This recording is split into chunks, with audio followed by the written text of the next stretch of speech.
Ce matin-là, je tenais le fer à repasser au-dessus de la chemise blanche. Pas n'importe quelle chemise, celle en soie, la préférée, celle qu'il portait pour les réunions importantes et que je lavais à la main depuis 20 ans parce que la machine l'aurait abîmée. Celle que je repassais avec une attention que je n'ai jamais accordée à grand-chose qui m'appartenait à moi. Le col d'abord, puis les épaules, puis le devant, bouton par bouton, avec ce soin particulier de quelqu'un qui sait que le résultat sera inspecté sans que l'inspection soit jamais nommée comme telle. Ce matin-là, le fer était trop chaud, ou peut-être que je l'avais laissé trop longtemps au même endroit, ou peut-être que j'avais tout simplement arrêté de faire attention. L'odeur est arrivée avant que je comprenne ce qui se passait. Ce parfum particulier du tissu qui se consume, doux, presque sucré, absolument irréversible. J'ai levé le fer. La marque était là. Un triangle noir, parfait, au milieu du blanc immaculé. Sa voix est arrivée depuis le salon. Il avait senti. Je suis restée immobile avec le fer dans la main, et j'ai regardé cette marque. Et j'ai pensé quelque chose que je n'avais pas pensé depuis très longtemps, peut-être jamais de cette façon-là, avec cette clarté-là. Je n'ai pas corrigé. Est-ce que vous avez déjà avalé quelque chose en silence? Pas une grande trahison. Pas quelque chose qu'on peut montrer du doigt et appeler par son nom devant un tribunal ou devant des amis. Quelque chose de plus petit que ça. Une remarque dite avec le calme de quelqu'un qui croit simplement dire la vérité. Une injustice trop petite pour mériter une dispute, mais trop grande pour disparaître vraiment. Une humiliation si légère, si quotidienne, si bien habillée en préoccupation ou en humour ou en observation pratique, que vous n'avez même pas su, sur le moment, si vous aviez le droit de vous sentir blessé. Et vous avez souri. Vous avez continué à mettre la table. Vous avez fait comme si ça n'avait pas eu lieu. Combien de fois? Combien d'années? Je vous pose cette question parce que pendant 30 ans, ma réponse aurait été la même, trop de fois pour compter, et parce que la chemise brûlée n'était pas un accident, c'était la somme de tout ça. Si ce que je viens de dire résonne avec quelque chose que vous portez, abonnez-vous à cette chaîne et restez jusqu'à la fin, parce que ce que je vais vous dire aujourd'hui, je ne l'ai dit à personne pendant 30 ans. Je vais vous parler de 5 moments, pas les grands moments, ceux-là, on les connaît, on sait les raconter, ils ont déjà une forme dans notre mémoire. Je vais vous parler des petits, ceux qui n'ont pas de nom, ceux qu'on range quelque part sans même réaliser qu'on les range, et qui s'accumulent dans cet endroit silencieux jusqu'à ce qu'il n'y ait plus de place.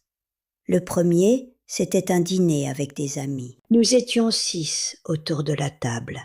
Une conversation qui avait dérivé vers quelque chose de politique, de ces sujets qui s'animent facilement en fin de soirée.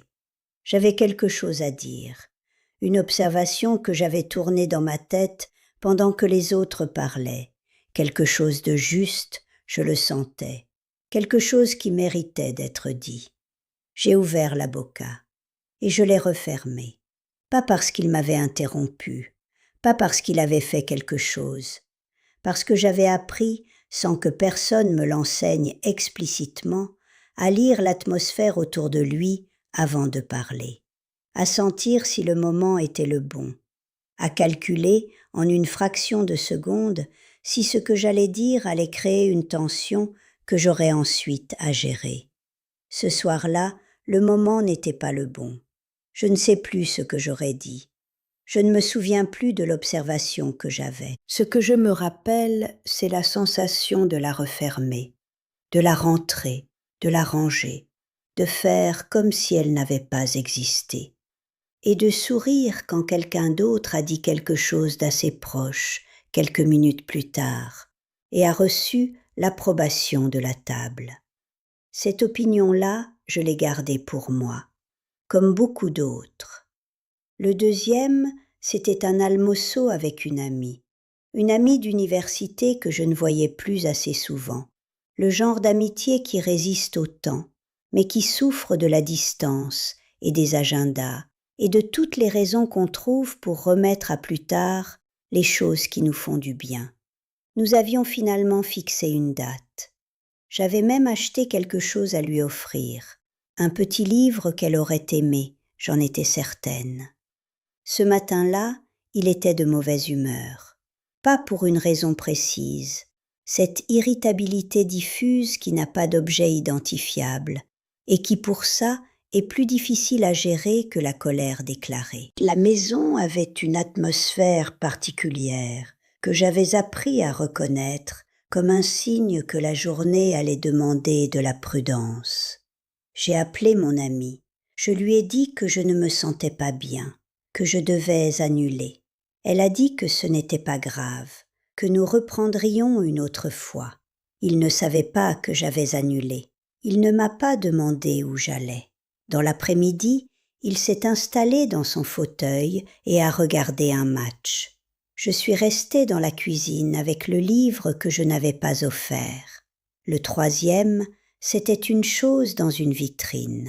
Je passais devant un magasin et quelque chose m'avait arrêté. Un objet simple, pas cher, qui m'avait fait sourire d'une façon que les petites choses savent faire quand on est attentive aux petites choses. Quelque chose qui n'avait aucune utilité particulière, mais qui était beau et qui me plaisait, et qui me ressemblait d'une façon que je n'aurais pas su expliquer. J'aurais pu l'acheter sans en parler, je l'aurais pu. Ce n'était pas une somme qui nécessitait une consultation, mais j'avais pris l'habitude de dire, par honnêteté me disais-je, pour qu'il n'y ait pas de secret entre nous. Le soir, je lui ai dit qu'il y avait quelque chose que j'avais envie d'acheter. Il a levé les yeux de ce qu'il lisait. Il a dit, avec ce ton particulier, pas de la colère, quelque chose de plus mesuré que ça, quelque chose qui ressemblait à de la sagesse pratique. Tu en as vraiment besoin ? 3 mots, prononcés calmement, sans élever la voix, sans animosité visible. Je n'ai pas acheté l'objet, et en ne l'achetant pas, j'ai pensé, très brièvement, que j'avais 58 ans, et que j'avais besoin de la permission de quelqu'un pour acheter quelque chose qui m'avait fait sourire dans une vitrine. J'ai pensé ça, et j'ai rangé cette pensée avec les autres, dans cet endroit qui se remplissait sans que je le surveille. Le quatrième, c'était une douleur. 3 jours avec une douleur dans le dos, pas grave, pas invalidante, mais réelle. Le genre de douleur qui change la façon dont on se déplace dans une maison, dont on se lève d'une chaise, dont on porte les courses. Une douleur visible si on regardait. Il ne regardait pas, ou plutôt, il voyait ce qu'il était habitué à voir. Une maison qui fonctionnait, le dîner qui était prêt, le linge qui était plié, les choses à leur place, la mécanique qui tournait comme elle avait toujours tourné.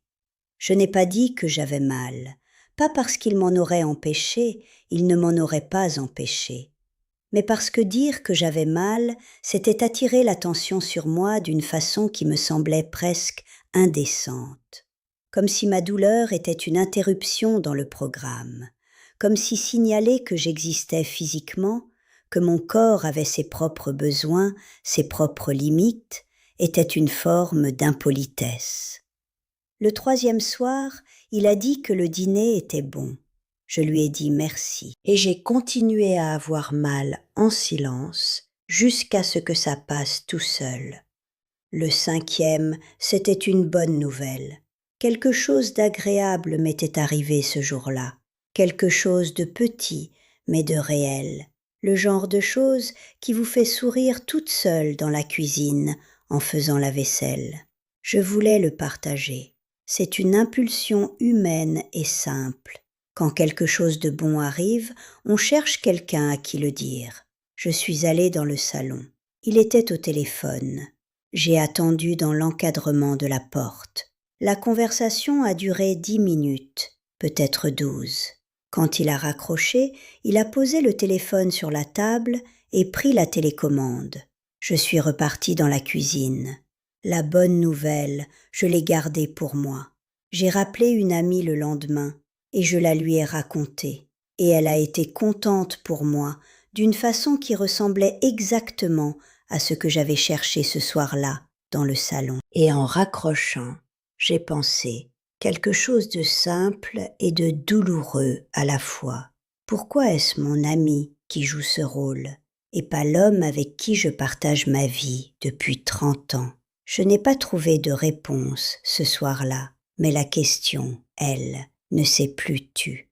Le matin de la chemise n'était pas un matin différent des autres. C'est ce que je veux que vous compreniez. Il n'y avait pas eu de grande dispute la veille, pas de révélation, pas de crise, pas de moment déclencheur qu'on pourrait pointer du doigt et dire « Voilà, c'est ça qui a tout changé ». C'était un mardi ordinaire de novembre, un de ces matins gris où la lumière entre mal par les fenêtres et où les gestes du matin, le café, le pain, les chemises, s'enchaînent avec la mécanique des choses qu'on fait depuis trop longtemps pour avoir à y penser. Il avait dit quelque chose au petit déjeuner. Une de ces petites phrases, je ne me souviens même plus laquelle exactement, ce qui vous dit à quel point elle était ordinaire. Pas cruelle, pas extraordinairement blessante. Une de ces phrases qu'on dit avec le calme de quelqu'un qui croit simplement constater quelque chose, et que j'aurais, n'importe quel autre matin, rangé dans cet endroit avec les autres. Mais ce matin-là, il n'y avait plus de place. 30 ans de petites choses rangées, et il n'y avait plus de place pour une de plus. J'ai pris la chemise, je l'ai étalée sur la planche, j'ai branché le fer. Et à un moment, je ne sais pas exactement quand, je ne saurais pas vous donner la seconde précise, j'ai arrêté de faire attention. Pas consciemment, pas comme une décision prise et assumée. Comme si la partie de moi qui surveillait toujours, qui corrigeait toujours avant que l'erreur soit visible, avait simplement décidé de se reposer. L'odeur, le triangulo noir, sa voix depuis le salon. Je n'ai pas bougé. Il est entré dans la pièce.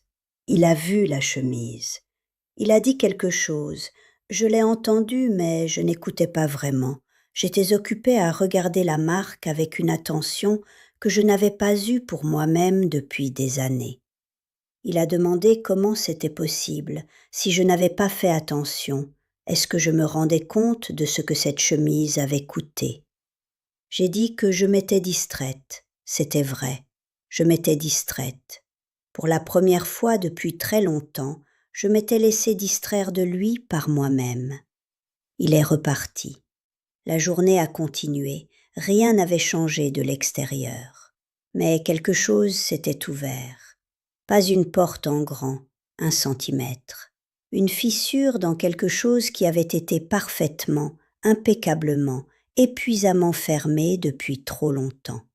Je ne vous dis pas que la chemise a tout résolu. Elle n'a rien résolu. Il a été irrité. J'ai géré l'irritation comme j'avais appris à gérer ces irritations, avec le minimum de résistance nécessaire pour que l'atmosphère revienne à la normale. La vie a continué comme avant, du moins en apparence. Mais quelque chose avait changé que je ne pouvais plus inverser, parce que j'avais vu, pour la première fois avec cette clarté-là, ce que je faisais. Pas ce qu'il faisait, pas comment il était, pas les raisons de ses comportements. Ce que je faisais, moi, comment je repassais, avec quel soin, pour qui, et ce que ce soin coûtait à la femme qui le prodiguait. J'avais passé 30 ans à être parfaite dans cet espace, à anticiper, à corriger, à lisser, à absorber, à repasser des chemises avec une attention que je n'avais jamais accordée à mes propres chemises, à mes propres désirs, à mes propres douleurs. J'avais été si bonne dans cette perfection que personne, pas même moi, n'avait jamais vraiment demandé ce qu'elle coûtait. La marque noire sur la chemise blanche était la première chose honnête que cette maison avait vue depuis longtemps. Pas un acte de rébellion, pas une vengeance calculée, juste une erreur que je n'avais pas corrigée avant qu'elle soit visible. Et dans cette erreur non corrigée, pour la première fois depuis des années, il y avait quelque chose qui ressemblait à moi.